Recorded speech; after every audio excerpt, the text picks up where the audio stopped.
నమస్కారం ETV news కు స్వాగతం. ముందుగా ముఖ్యాంశాలు. నేటి నుంచి పార్లమెంటు బడ్జెట్ సమావేశాలు. తొలి రోజు ఉభయ సభలను ఉద్దేశించి రాష్ట్రపతి ప్రసంగం. ఆర్థిక సర్వేను సభ ముందుంచనున్న కేంద్రం.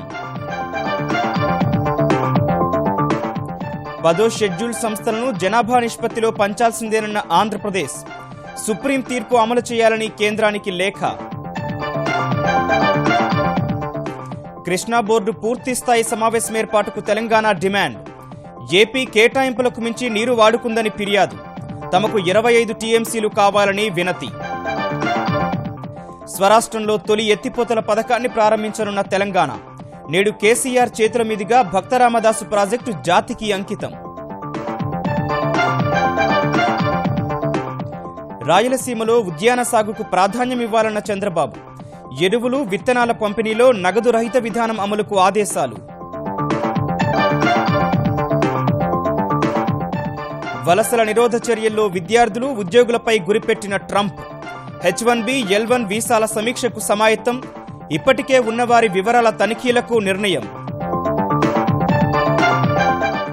పాకిస్తాన్ను వణికిస్తోన్న ట్రంప్ సర్కారు ఆదేశాలు. నిషేధ జాబితాలో చేర్చుతారనే వార్తలతో హఫీజ్ సయీద్ గృహ నిర్బంధం.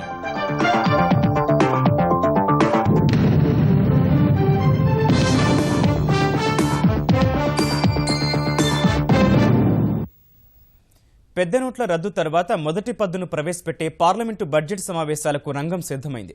ఉదయం ఉభయ సభలను ఉద్దేశించి రాష్ట్రపతి ప్రసంగంతో మొదలయ్యే సమావేశాలు వాడీవేడిగా సాగే సూచనలు కనిపిస్తున్నాయి.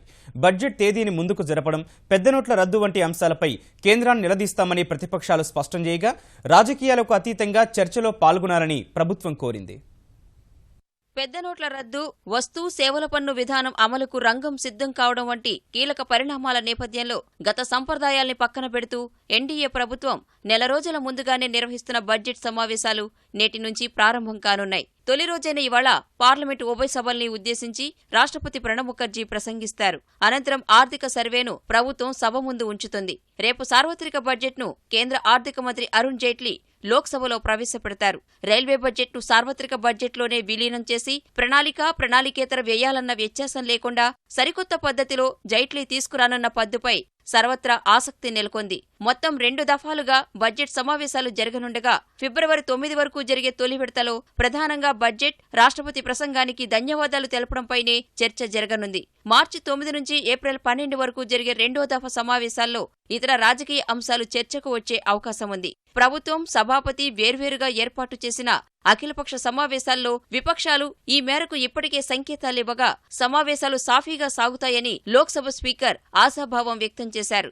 डिमोनेटाइजेशन का, नोटबंदी का विषय जो प्रेसिडेंट का एड्रेस है, बजट है, आरबीआई है, सीबीआई, नीति आयोग, एनआईए, इन संस्थाओं को कमजोर किया जा रहा है. ऐसे तो बहुत से मुद्दे हैं, लेकिन सिर्फ 6 दिन का डिस्कशन के लिए अवकाश रहने के बाद इसी अवसर में ये 5 मुद्दों पे तो चर्चा होना चाहिए. बहुत छोटा सेशन है ये, मगर इन छोटे से सेशन में ही सभी लोगों ने जो कहा है कि कुछ प्रमुख बातों पर अभिभाषण पे चर्चा तो होगी, बजट पर जनरल चर्चा तो होगी. इसके साथ साथ अगेन जो नोटबंदी एक विषय रह गया, ये भी आग्रह था सबका कि इस पर भी चर्चा होना चाहिए. मेरा विश्वास है ये जो सेशन भले ही छोटा होगा, लेकिन अच्छे तरीके से चर्चा होगी. ఇవాళ జరిగే సభా వ్యవహారాల సలహా సంఘం సమావేశంలో అజెండా ఖరారు చేయనుండగా తృణమూల్ కాంగ్రెస్ సభ్యులు పెద్ద నోట్ల రద్దుకు నిరసనగా తొలి 2 రోజులు సభకు దూరంగా ఉంటామని ప్రకటించారు. రేపు ప్రవేశపెట్టే కేంద్ర బడ్జెట్పై తెలంగాణ ప్రభుత్వం భారీగానే ఆశలు పెట్టుకుంది. విభజన హామీలు కార్యరూపం దాల్చడం సహా రాష్ట్రం నుంచి అందిన విజ్ఞాపనలకు మోక్షం కలుగుతుందని ఆశాభావంతో ఉంది. పెద్ద నోట్ల రద్దు నిర్ణయంతో పాటు జీఎస్టీ బిల్లుకు పూర్తి స్థాయిలో మద్దతిచ్చినందున బడ్జెట్లో తెలంగాణకు సముచిత కేటాయింపులుంటాయని ప్రభుత్వ వర్గాలు భావిస్తున్నాయి. ప్రధానంగా ఎయిమ్స్, గిరిజన విశ్వవిద్యాలయం ఏర్పాటుకు నిధులిస్తారని భావిస్తున్నారు. వరంగల్ జౌలీ పార్కు సహా తెరాస సర్కారు ప్రతిష్టాత్మక పథకాలైన 2 పడక గదుల ఇళ్ల నిర్మాణం, మిషన్ భగీరథ, కాకతీయ పథకాలకు ఆర్థిక తోడ్పాటు ఏ మేర ఉంటుందనేది ఆసక్తిగా మారింది. రైల్వే పద్దుకు సంబంధించి Kazipet railway coach factory, MMTS 2వ దశ విస్తరణకు నిధులు కేటాయిస్తారనే ఆశాభావంతో ఉన్నారు. కేంద్ర ప్రభుత్వాన్ని సహకరిస్తూ రాష్ట్ర ప్రభుత్వం కూడా డబ్బు ఖర్చు చేసి రైల్వే ప్రాజెక్ట్స్ ని ఫాస్ట్ ట్రాక్ మీద తీసుకువెళ్తున్నటువంటి రాష్ట్రాల్లో అగ్ర రాష్ట్రం తెలంగాణ రాష్ట్రం. ఈ రోజు 4 టర్మినల్స్ మేము ప్రపోజ్ చేశాం. 2 టర్మినల్స్ ఆమోదించింది. టైం బౌండ్ గా కంప్లీట్ చేయాలని మేము ఆశాభావం వ్యక్తం చేస్తున్నాం. ఉన్నత విద్యామండలిపై సుప్రీంకోర్టు తీర్పు ప్రకారం 10వ షెడ్యూల్లోని మిగతా సంస్థల ఆస్తులన్నింటినీ జనాభా ప్రాతిపదికన 2 రాష్ట్రాలకు పంచాల్సిందేనని ఆంధ్రప్రదేశ్ ప్రభుత్వం కేంద్ర హోంశాఖకు స్పష్టం చేసింది. ఈ నెల 13న 10వ షెడ్యూల్ సంస్థల విభజనపై ఇరు రాష్ట్రాల వాదనలు విన్న కేంద్ర హోంశాఖ అదనపు కార్యదర్శి జైదీప్ గోవింద్ నేతృత్వంలోని కమిటీ లిఖితపూర్వక వాదనలు కోరగా ఆంధ్రప్రదేశ్ ప్రభుత్వం 28 పేజీల నివేదిక సమర్పించింది. 10వ షెడ్యూల్ సంస్థలపై తెలంగాణ ప్రభుత్వం వాదనలన్నింటినీ సుప్రీంకోర్టు కొట్టేసినందున వాటిని పరిగణలోకి తీసుకోవాల్సిన అవసరం లేదని అందులో పేర్కొంది. సుప్రీం తీర్పునకు అనుగుణంగా ఆస్తులు పంచాల్సిన బాధ్యత తెలంగాణతో పాటు కేంద్ర ప్రభుత్వానికి ఉందని గుర్తు చేసింది. 2 రాష్ట్రాల మధ్య సమస్యలను పరిష్కరించే అధికృత అధికారం విభజన చట్టంలోని సెక్షన్ 47, 66 ప్రకారం కేంద్రానికే ఉందని పేర్కొంది. కృష్ణా జిల్లాలో రాష్ట్ర వాటా నిర్ణయించి నీటిని కేటాయించేందుకు వీలుగా పూర్తిస్థాయి బోర్డు సమావేశం ఏర్పాటు చేయాలని తెలంగాణ ప్రభుత్వం కృష్ణానది యాజమాన్య బోర్డును కోరింది.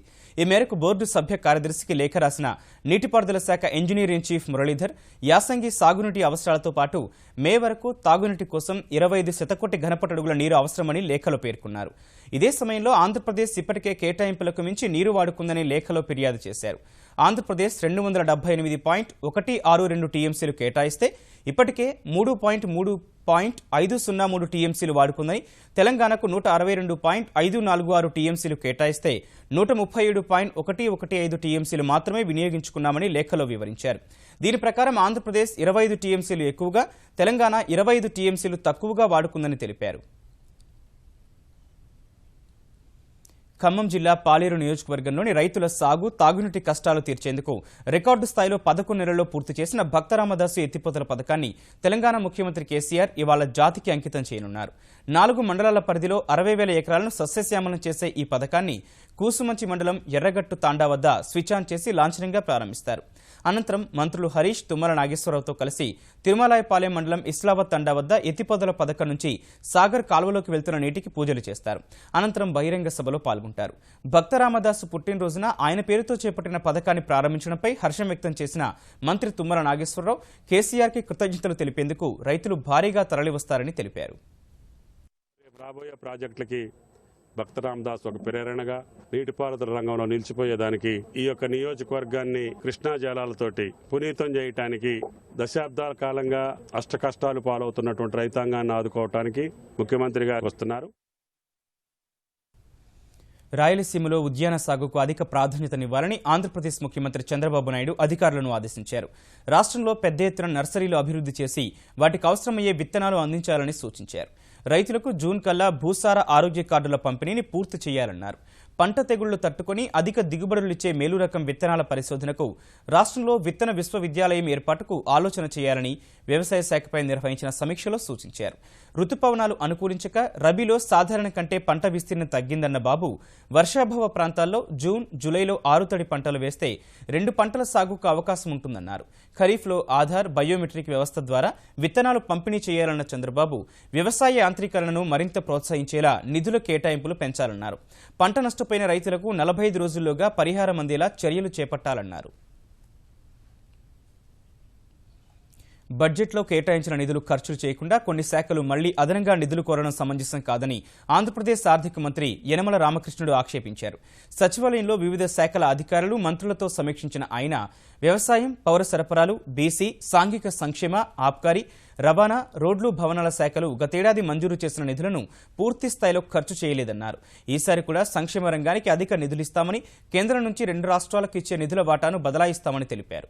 రాజధాని నిర్మాణానికి నిధులు పెంచుతామన్నారు. బీసీ ఉప ప్రణాళిక నిధులు సక్రమంగా అమలు చేసేందుకు నోడల్ ఏజెన్సీని నియమిస్తామని వెల్లడించారు. చేనేతల అభివృద్ధికి తెరాస ప్రభుత్వం కట్టుబడి ఉందని తెలంగాణ జౌళి శాఖ మంత్రి కేటీఆర్ పునరుద్ఘాటించారు. సిరిసిల్లలో మార్కండేయ శోభాయాత్రలో పాల్గొన్న మంత్రి వస్త్ర పరిశ్రమను సంక్షోభం నుంచి శాశ్వతంగా బయటపడేసేలా చర్యలు తీసుకుంటున్నామని చెప్పారు.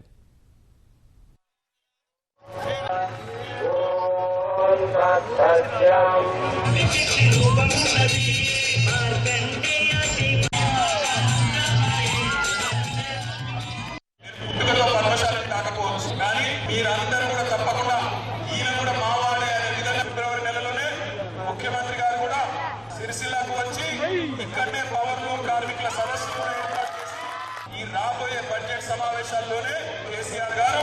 చేనేత కార్మికులకు మన వ్యవస్థకు పెద్దపీట వేయబోతున్నారు. దళితులు గిరిజనుల జీవితాల్లో వెలుగును నింపే ఎస్సీ ఎస్టీ సప్లాన్ చట్టానికి తెరాస ప్రభుత్వం తూట్లు పడుస్తోందని తెలంగాణ పీసీసీ కార్యనిర్వాహక అధ్యక్షుడు మల్లు భట్టి విక్రమార్క విమర్శించారు. ఉప ప్రణాళికను అమలు చేయాల్సిన ప్రభుత్వం వేల కోట్ల రూపాయల నిధులను దారి మళ్లిస్తోందని ఆరోపించారు.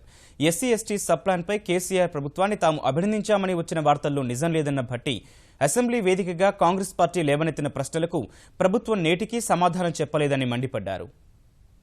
షెడ్యూల్ కాస్ట్ వర్గాలకు సంబంధించినటువంటి వాళ్ళు కానీ ట్రైబల్ వర్గాలకు సంబంధించినటువంటి ప్రజానికం కానీ ఇటు స్కాలర్షిప్స్ కోసమో ఫీజు రియంబర్స్మెంట్ కోసమో సెల్ఫ్ ఎంప్లాయ్మెంట్ పనికొచ్చేటువంటి ఫైనాన్స్ సంబంధించినటువంటి సపోర్టింగ్ సిస్టమ్ కోసమో లేకపోతే డబుల్ బెడ్రూమ్ కోసమో రకరకాలైనటువంటి స్కీమ్స్ కోసం ఎదురు చూస్తా ఉన్నారు. ఇంతవరకు ఆ స్కీమ్స్ కూడా మీరు డబ్బులు రిలీజ్ చేయలేదు, దానికి వెంటనే రిలీజ్ చేయాలి అని చెప్పి కూడా డిమాండ్ చేయడం జరిగింది. తెలంగాణ ప్రభుత్వ ప్రజా వ్యతిరేక నిర్ణయాలపై కేంద్రానికి ఫిర్యాదు చేయాలని ఆ ప్రాంత తెలుగుదేశం నేతలు నిర్ణయించారు. హైదరాబాద్ ఎన్టీఆర్ ట్రస్ట్ భవన్లో ఈ మేరకు సమాలోచనలు జరిపిన ముఖ్య నేతలు ఫిబ్రవరి 6, 7, 8 తేదీల్లో ఢిల్లీ వెళ్లి అంశాల వారీగా కేంద్ర మంత్రులను కలవాలని నిర్ణయించారు. రైతులకు ఇవ్వాల్సిన పెట్టుబడి రాయితీ సహా 9,000 కోట్ల రూపాయల మేర దళిత గిరిజన ఉప ప్రణాళిక నిధులను దారి మళ్లించారని కేంద్రానికి ఫిర్యాదు చేయనున్నట్లు తెలిపారు.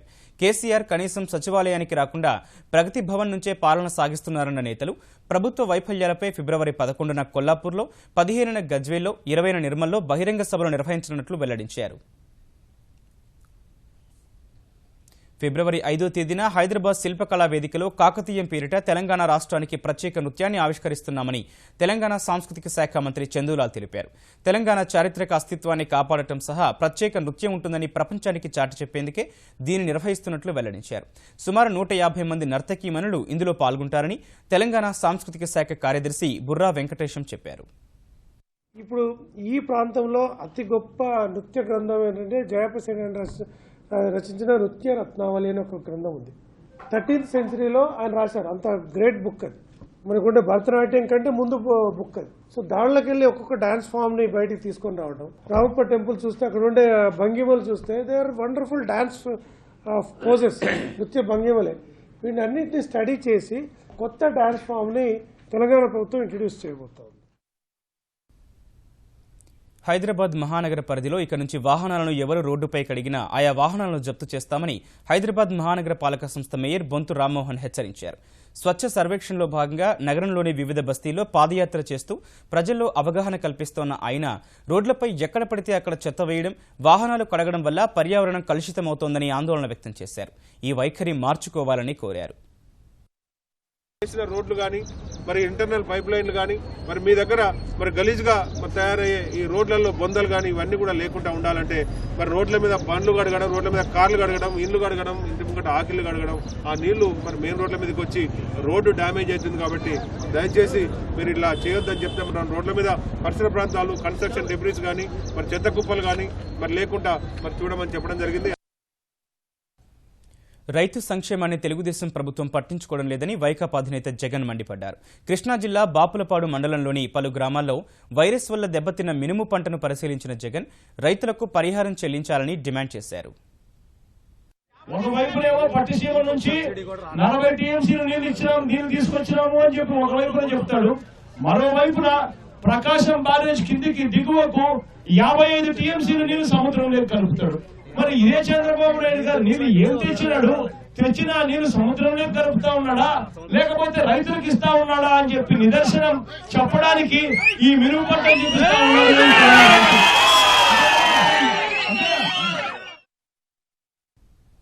ఆంధ్రప్రదేశ్ ప్రభుత్వం నుంచి అనుమతులు రాగానే అమరావతిలో మాతా అమృతానందమయి విశ్వవిద్యాలయ నిర్మాణ పనులు ప్రారంభమవుతాయని మాతా అమృతానందమయి మఠం ఉపాధ్యక్షుడు స్వామి స్వరూపానందపురి తెలిపారు.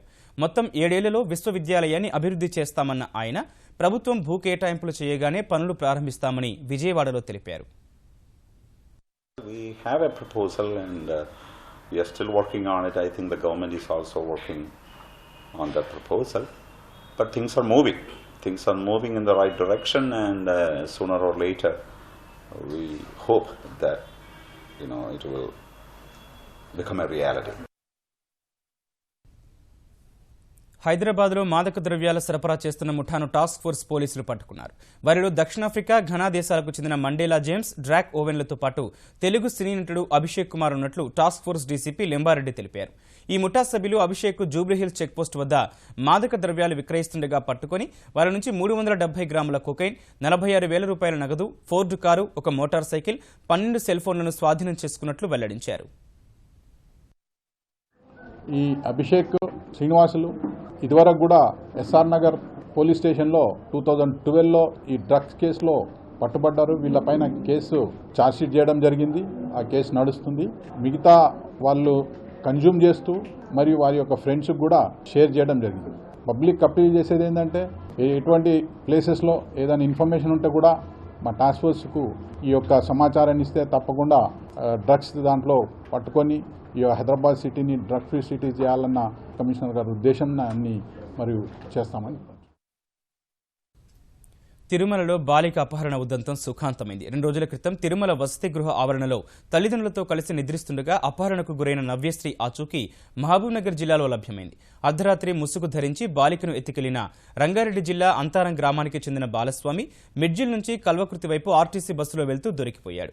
బస్సులోని యాదయ్య అనే ప్రయాణికుడు నవ్యశ్రీని దగ్గరకు తీసి వివరాలు అడగ్గా తమది అనంతపురం జిల్లా అని, తిరుమల నుంచి ఎత్తుకొచ్చారని చెప్పింది. అయితే బాలస్వామి పొంతనలేని సమాధానాలిచ్చాడు.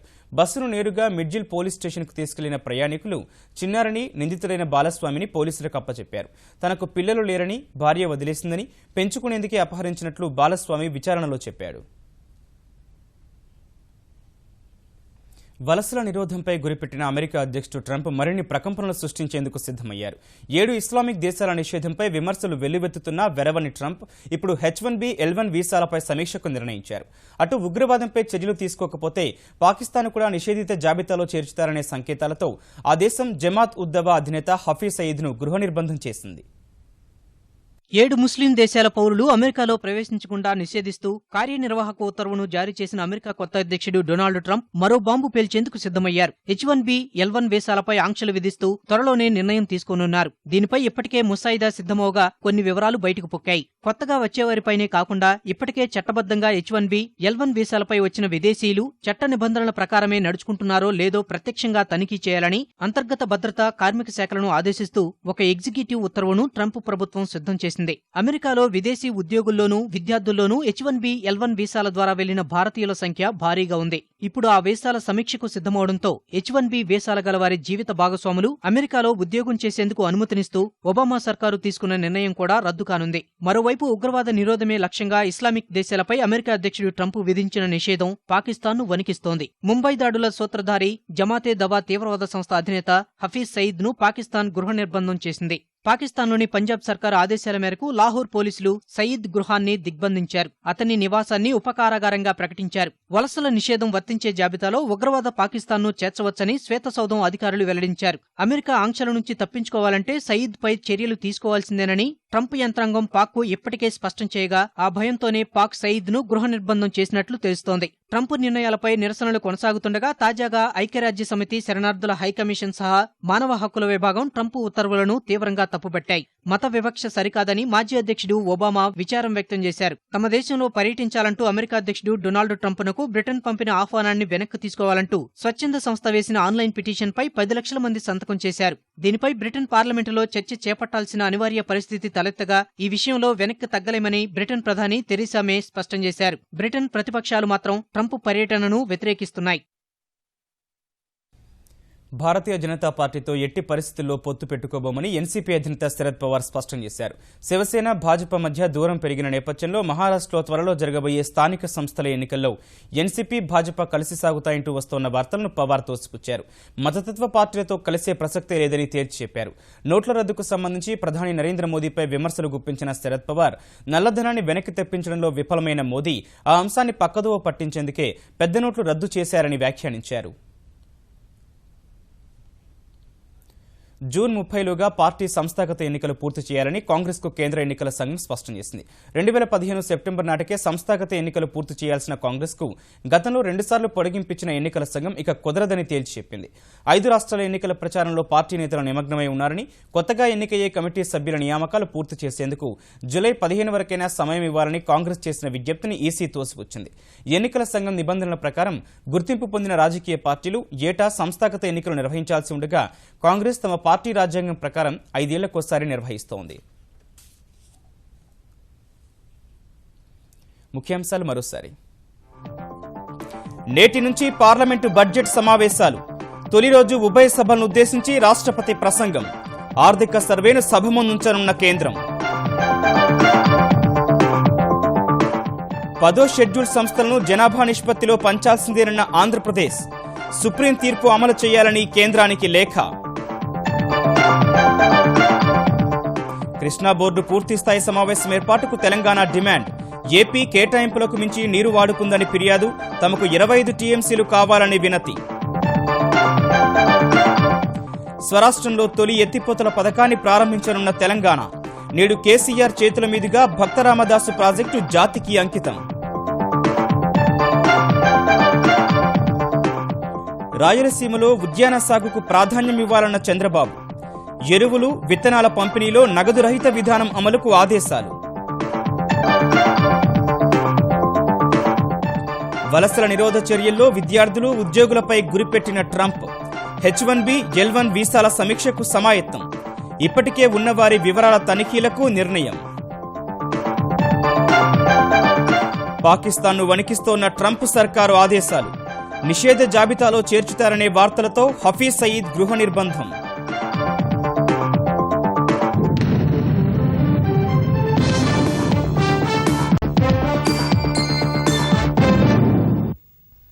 ఈటీవీ న్యూస్ సమాప్తం. నమస్కారం.